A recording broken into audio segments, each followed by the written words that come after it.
So she finally decided to do what she'd always said she'd do. She left him.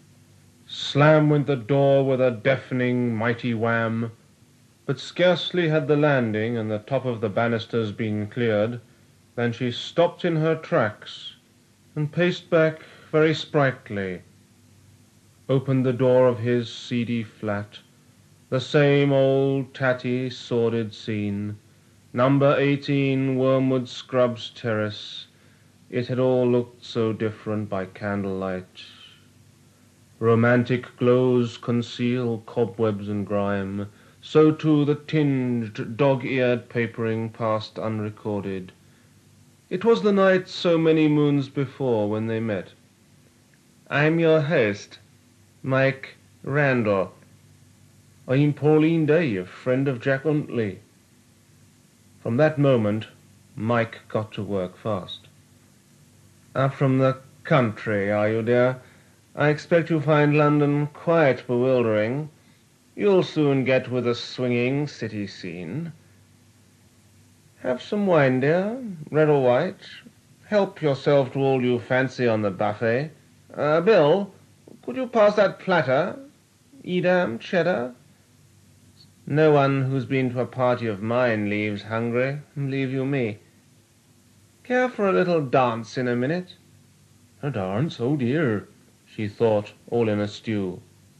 She remembered Grandma's warning about the sin devised by the devil and his wicked band, to make a girl lose grip of all she should keep to herself until her wedding day.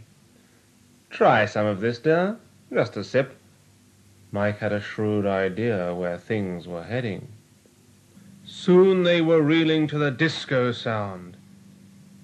"Make the next one slow, there's a good man," said Mike to Disco Dick. Little did she know Mike had a nickname which was Randy Randall. Soon locked in his tight and firm embrace, she was in heaven.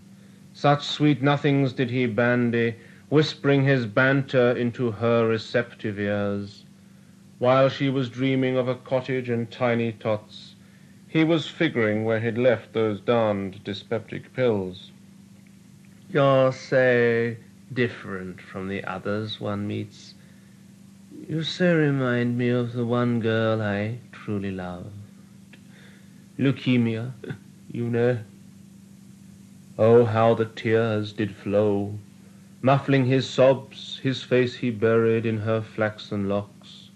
Down her spine his fingers like a piper's nimbly raced.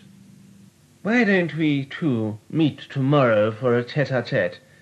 There's a very nice little Indian place I know. Look, how about me meeting you at Shepherd's Bush around 8? So, over a curried chicken he emptied his heart.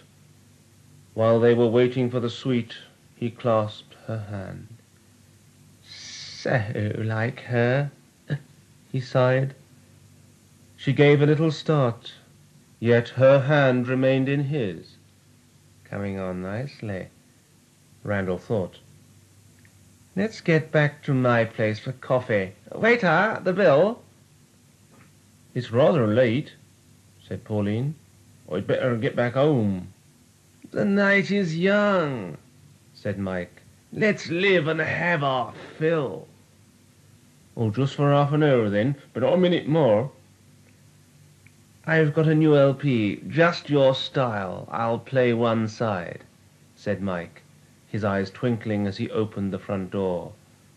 She failed to notice his deft turning of the disc, and by the middle of the second side he gently kissed her back. At the end he held her in a clinch.